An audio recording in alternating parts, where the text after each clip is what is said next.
Welcome to the Yellow Spider Media Business Spotlight podcast, a chance for business owners to discuss what they do and what makes them special. Today's guest is Claire Pattison, Enterprise Fellow at Manchester Metropolitan University. Welcome to the podcast, Claire. Thanks for coming on. Hi, John. Enterprise Fellow, it's quite an unusual job title. So can you describe what that entails for us, please? Of course I can. So my role sits within a department called the Business and Public Engagement team. And we're responsible for running a series of business support programs for SMEs in Greater Manchester and the Cheshire and Warrington areas. My particular role as an Enterprise Fellow, I spend time with businesses running programs for them. So I lead the delivery, but I also do the project management behind the scenes as well. So the running of the actual project, knowing what the funders require, reporting back to the funders. But I spend a lot of my time working with businesses and delivering sessions to them. Great stuff. So it's all about supporting businesses, letting them come in and do some training or some workshops about growth, innovation, leadership, that sort of thing. Yeah, absolutely. So I've worked across a range of different programs since I joined the university 8 years ago. So more recently, I'm running the Smart Cheshire Innovation Programme, which takes SMEs in Cheshire and Warrington through an innovation journey. So we teach them an innovation process.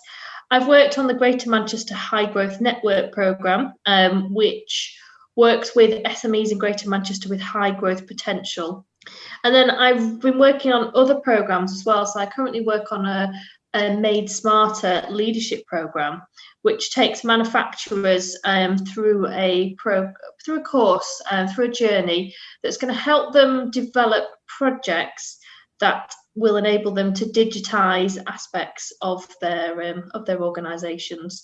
And we work with them on their leadership capabilities, so we can help them with running these projects, knowing how to lead the team forward if they're going to bring in change and digitize various aspects of their business. And then I also run a small leadership program called Managers to Leaders. It's a it kind of fits the title really. It works with people who manage small teams in businesses, and that's not just limited to SMEs. Actually, we can work with larger organisations, but we're wanting people who have line management responsibility, and it's helping them move from the managerial space, quite task focused, hitting objectives and working with the team to get things done, moving them into more of the leadership space, so they've got that longer term, more strategic vision and support the team in different ways than just being task orientated. Well, I can personally vouch for the success of at least two of these programs. First of all, I was on the Smart Cheshire program very recently, and it was great to discuss my ideas with fellow business owners, and that gave me a real sense of purpose to move forward with the business. Second of all, we did some corporate video for a manufacturer who just finished the Made Smarter program, and they were full of praise for the difference that it's made to their business. Funnily enough, a number of recent podcast episodes, we've talked about the difference between working on your business and working in the business, not getting bogged down with the day-to-day stuff and having a bit more of a plan. So I guess that's all part of it, isn't it?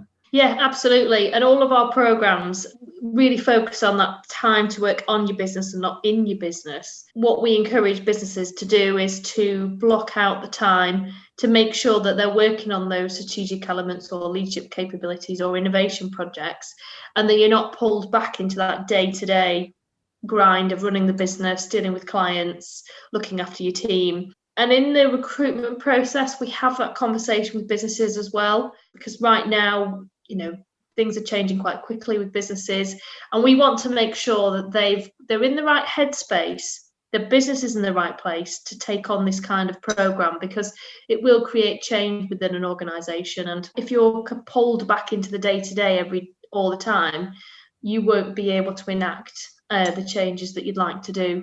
So we do work with companies to make sure that they're going to be able to make sure that happens. So your onboarding process makes sure that they're in the right position in the first place.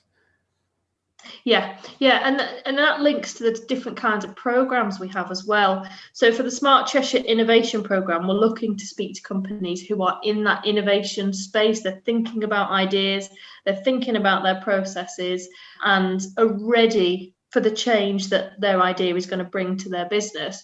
Whereas some of the companies we'll meet, they are more in the growth space. They're thinking about more operational procedures, thinking about, how they might want to grow their client base, much more in the growth mindset than ready to take on an innovation project.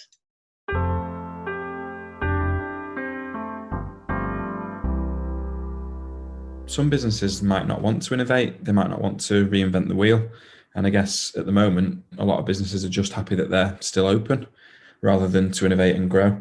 So it's great that the university has alternative programs to suit all these needs, isn't it? We have seen a bit of that recently with companies, particularly as we're, next week coming out this third lockdown, looking at what state the market is in, what companies doing at the moment. Are companies just surviving? Have they had to furlough staff and are just running on kind of a skeleton setup? We've seen some companies as well that have massively grown in one area, but another area of the business has shrunk, and that's generally related to demand through COVID. And then more recently, we've seen companies grappling with the new Brexit regulations and struggling with their suppliers and getting supply for the things they need to put into their business to fulfill their clients' needs. And even with all those challenges, I still think an innovation program can offer something to them, because it could be about looking about internal processes, looking at doing things a bit differently. For me, innovation is not about inventing something. It's about looking at, how you currently package up your products and services, how you currently work with your customers. And it could be a new product or service. We certainly have had quite a lot of that on Smart Cheshire, but it's been about helping those companies look at their processes and work out, what they need to change. And then it's made some good impact in businesses. And how you deliver the programs had to change, didn't it, from face-to-face to mainly online? Well, yeah. So Smart Cheshire as a course has been running since 2016, and the first phase that finished in 2019. And then in January 2020, we were launching delivery of phase 2. So we were recruiting cohorts. We'd done 2 sessions, I think, of face-to-face delivery. So had about a dozen businesses come along into the room. Yeah, we were 2 sessions in and then we had to cancel. And at that time, we made a collective decision to pause delivery. I'm not sure I would have had the headspace, and I'm not sure the businesses on the programme would have been in the right mindset to carry on working on the programme.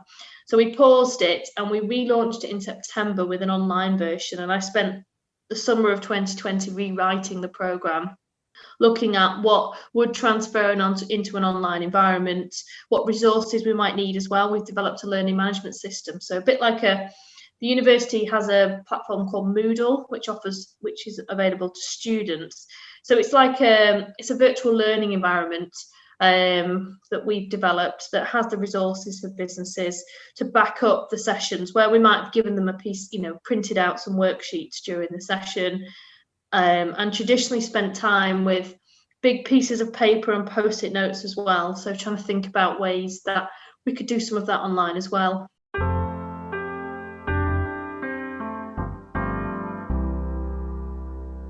So let's say a business has signed up and is part of your next cohort on one of your programs. What kind of practical tools can business owners expect to learn or to take away? Well, I suppose if I explain the first part of the program, which is the Launchpad, to put it into context, we spend what used to be 2 full days, and we do them over 6 2-hour sessions now, working with businesses to look at whether their business and they are ready for innovation and what their idea is, what they've come along to the project with. And at the end of those 2 days, the companies present back about why they're ready. And then we offer them a place onto the challenge.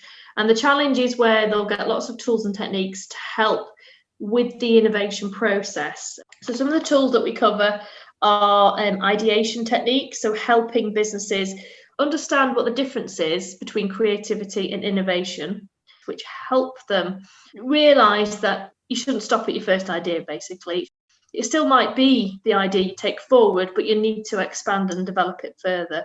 So we offer quite a few tools in those sessions that businesses can take away and apply them to their own innovation idea. But we work through them in the sessions through like a team activities, like a dummy activity. So just to put that into some context, my original innovation idea was packaging up corporate video with a social media strategy. So not just giving them the final content and saying, there you go, it's yours, deal with it.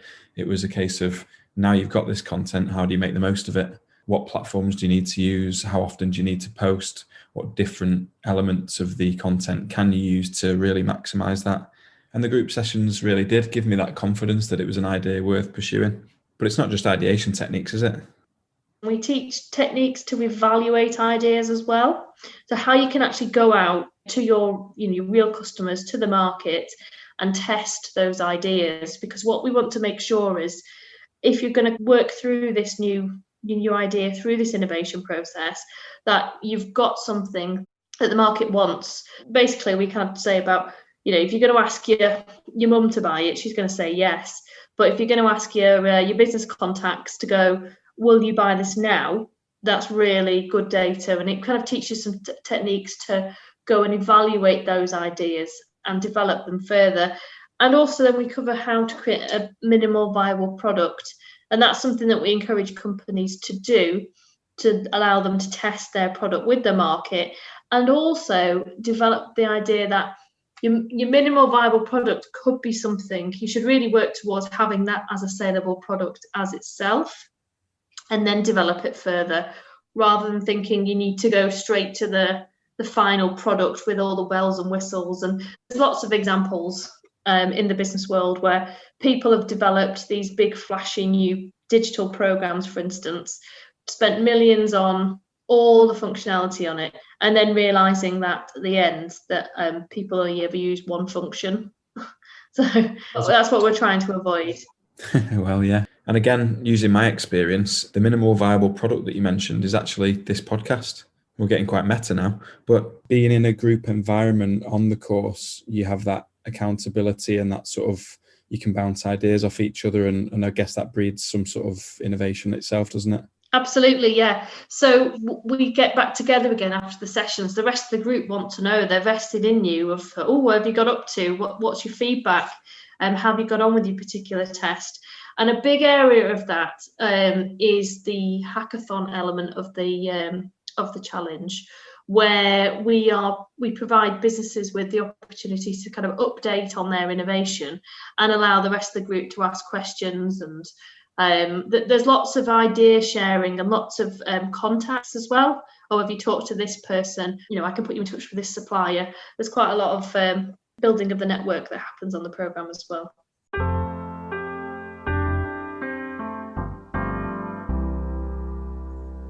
And once the course is finished, it's not just a case of thanks very much, good luck, is it? There's some one-to-one coaching sessions you offer afterwards? Yeah, so at the end of the taught element of the programme, we offer delegates a chance to have 4 hours of one-to-one coaching. What we're hoping for by the end, you've got a new product, process or service that you're about to launch. So the coaching should be around helping you through that launch process. So we've got experts in marketing, because they need the marketing support to launch it. Some people are experts in more in the product development as well. We've had several companies on the programme who have developed an actual tangible product, and there's some specialists in the manufacture and supply side for product development, which has been quite useful for those businesses. And then some people might want some more support with the more technical elements of the business, putting it into the process side, looking at the finance. So we've got some people, coaches, they're experts in that.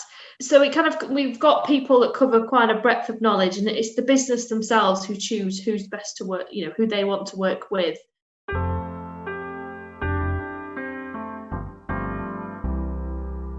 You must see a lot of eureka moments or hear a lot of great ideas knocking about during these sessions. So is there any particular advice that you'd like to pass on to the listeners?